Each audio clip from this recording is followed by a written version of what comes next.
Video blog.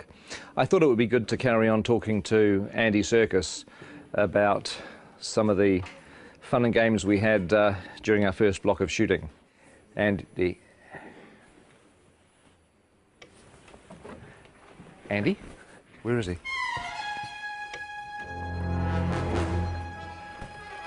Andy? What is this place? This isn't Wellington. Where am I? Isn't this where James Bond crashed his Aston Martin in 1964?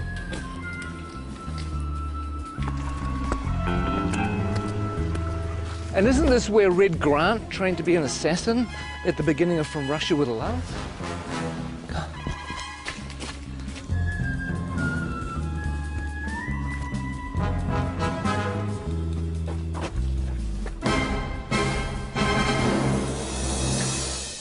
You know what? I think we should just run the blog anyway. So what we did is we asked cast and crew to tell us a few of their favourite memories from the first 3 or 4 months of shooting. So please enjoy that and I'll go figure out where I am.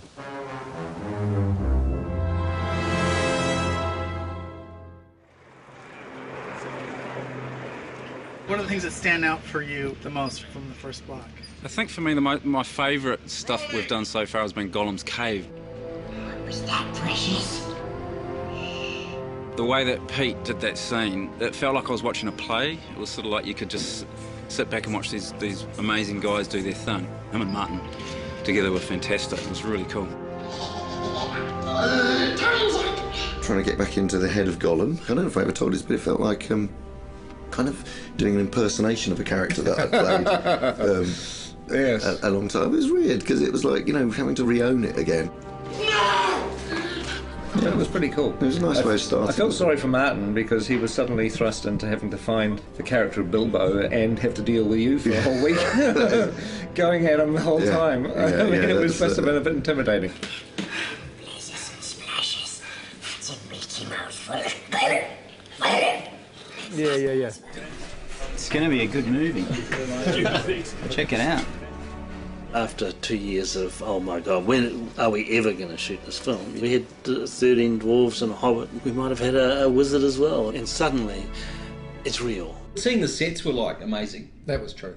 I mean, coming to Bag End for the first time and walking through. That was our first day, wasn't it? It was, First day on the job. That was amazing.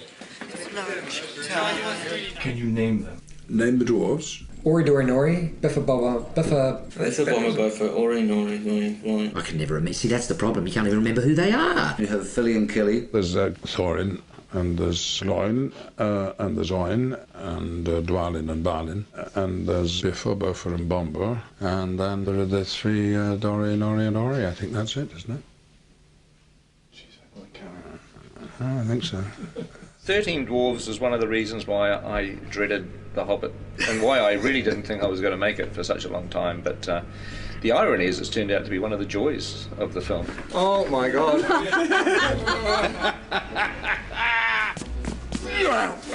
What a challenge. I mean, 13 heroes, or 14 with Bilbo. They all have to be differentiated in a way that isn't necessary in the book, but if you keep seeing them, you want to know who they are and specifically and what their attitude is and why they're on this journey. We need to move now! Come on! Some of the best memories were getting the dwarves ready. Everybody has helped these actors kind of find their way through lots of rubber and lots of hair. Walking through Weta and getting to see our designs and going, actually, God, I look amazing. I look the most amazing of anyone. That was probably the best day, wasn't it? Mm-hmm. Yeah. When you all said, gee, Jed's amazing. That's an amazing We did, yeah. Some of them actually looked pretty bad before they got into the prosthetic. Some of them, in fact, for some of them, a prosthetic is making them look better, to tell you the truth, which says something. Mark Hadlow, for example, springs to mind. I have this lovely bit down here, and then this moustache that comes up here. I look stunning. I should be in centrefold. One of the things that quite early on we discovered was that Mark Hadlow likes to dress up in costumes, mainly sort of military type things. And the really weird thing about his sailor outfits is that below the waist, nothing. But again, you know, he's a nice bloke though. A little bit of cap. A little bit of cap. One of them doesn't have to wear a beard. Yeah, well, we're all very, very jealous of that. Actually, he is the Aidan Turner. He's the sexy dwarf. I don't even think he's got a beard, actually. Mainly because he's not old enough to grow one. He's the hot one, I suppose, if you like that kind of thing. But if you like knitted cardigans and knitted mittens, then I'm your fella. If there was a boy band in Middle Earth, he would be the leader of the Robbie Williams of the dwarf world. Whereas you'd be roadie, I think. Yeah, the roadie. Bond would be a roadie. I think when people see the beards are going to come back in big time. They are. Huge. Give us a kiss. Gelek Dashrud Ba. Gelek Dashrud Ba. We've all learnt a bit of the dwarf language, Kusdol, so we all have a kind of selection of words to fall back on, curses and battle cries. And when we speak Dwarvish to each other most of the time when we're all set. Okay, here goes. And Peter can guess what it is, and then I'll tell people. Caused Belcour. Caused Belcour. Caused Belcour. Peter? It means mighty dwarf.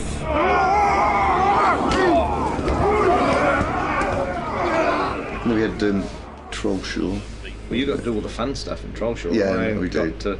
I had to shoot dialogue and things, and he got to do all the good fighting troll stuff. That is the great thing about the dwarves, is that even though there's this comic element to some of the characters, not all of them, but some of them, when they fight, they really fight. We started with 3 months of intense training. We did stunt fighting, we did horse riding.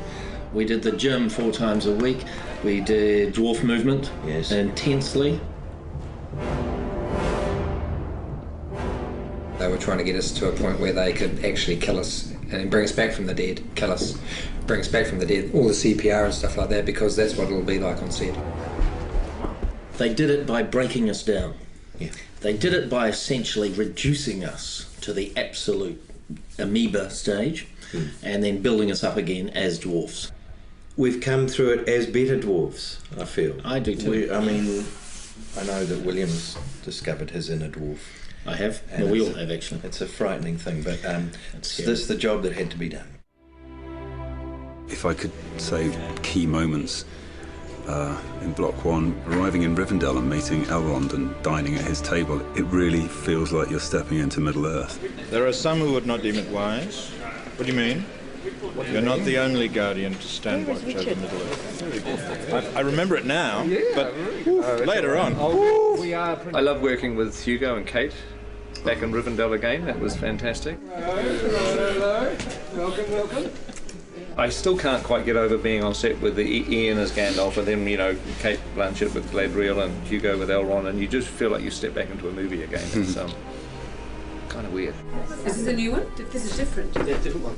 High points really, I think, was getting Kate Blanchett with a long train. God, Kate, that's beautiful. Who that is? They're all going to want one. Just don't ask me to walk anywhere. One of the things that I like is that we're getting a little bit of the music into the movie too, the songs. Tolkien wrote quite a few songs for The Hobbit. I got to sing a song. You want to hum a few bars for us now? Oh, it's a classic song. It's after sort of Cole Porter, Gershwin, that type of thing. There's an inn, there's a merry old inn beneath an old grey hill. He squeaked and soared and quickened the tune while the landlord shook your man in the moon. It's after 3, he said. I think it'd be great if Dwalin just yelled the whole thing. So the cat They'll swallow the tipsy cat. Is this the Metallica version? Who is this? That's the Metallica version. Whether I'll be singing at the Oscars is a different matter, but hopefully some people might sing it in the shower. Oh, excuse me. I think this is a Peter Jackson question. Which dwarf would you like to invite to dinner? Well, I wouldn't invite any of them except myself. I'm afraid that the table manners aren't the best. But you get your fist when you do that! They would not want Biffa over for dinner. He would be like the bottom of the line. Ori, because he'd be very polite. Excuse me. Well, it'd be me, obviously, because I'd cook. Stephen Hunter does pretty well with a bad table manners. He just eats so much. Have you seen the size of him? I mean, oh good lord. He's enormous. I tried to talk him about cutting down his cholesterol and his butter intake. I don't think you'd invite Norrie because he'd steal all the silverware. You'd never invite Graham McTavish because he would sit there and glare at you and show his forearms all night. Dwallin's a real warrior. When he parties, he goes completely mad, like so many Scottish people. Here you go. Well, the words kettle black calling pot come to mind. I don't think you'd invite any dwarf to dinner, actually. I wouldn't have them all together, though. Not 13, maybe a couple at a time. Special person to meet here, John Rhys Davies. It was fun on one of the days that we were in Bag End with the dwarves that John Rhys Davies came to visit. Oh, yeah? And it was great to introduce him not only to Gloin, who's his father in the story, but also to all the other dwarves.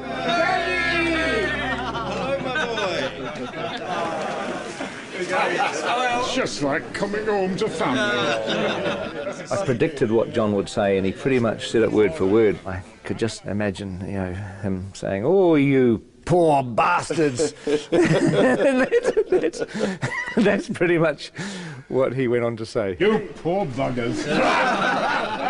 When he gets you running up the hill in full armour, you'll enjoy that. But you are going to be spectacular.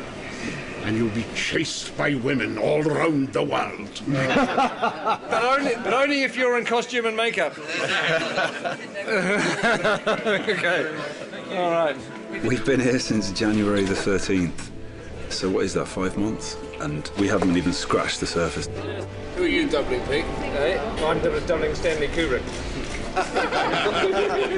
One of the biggest moments was when we all put our gear on and we all stood together, sort of looking around at each other into the characters' faces. To stand in a circle and look at the guys that were going on the quest, I got a real tingle up my spine.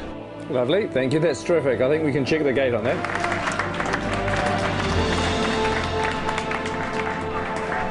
Thank you very much. Thank you, guys. Thanks, guys. Thanks very much. Thank you. Bittersweet moment, but it's time to leave. Hasta la vista. Then driving off. I'm waiting for somebody, sorry. It could have been you. I know. Just go. Oh, really? Yeah, just go. We've had enough. Go. Are you wrapped? No, I'm not wrapped. They're keeping the good people. Okay. Oh, hey, Go again, we'll go now. Hey. Okay, we'll go now. It's a bittersweet moment, but it's time to leave. Hasta la vista. Well, I hope you enjoyed that. I don't know whether there'll be any more, because I have to find New Zealand, which I've lost. I think it's over here. Who is that odd little fellow?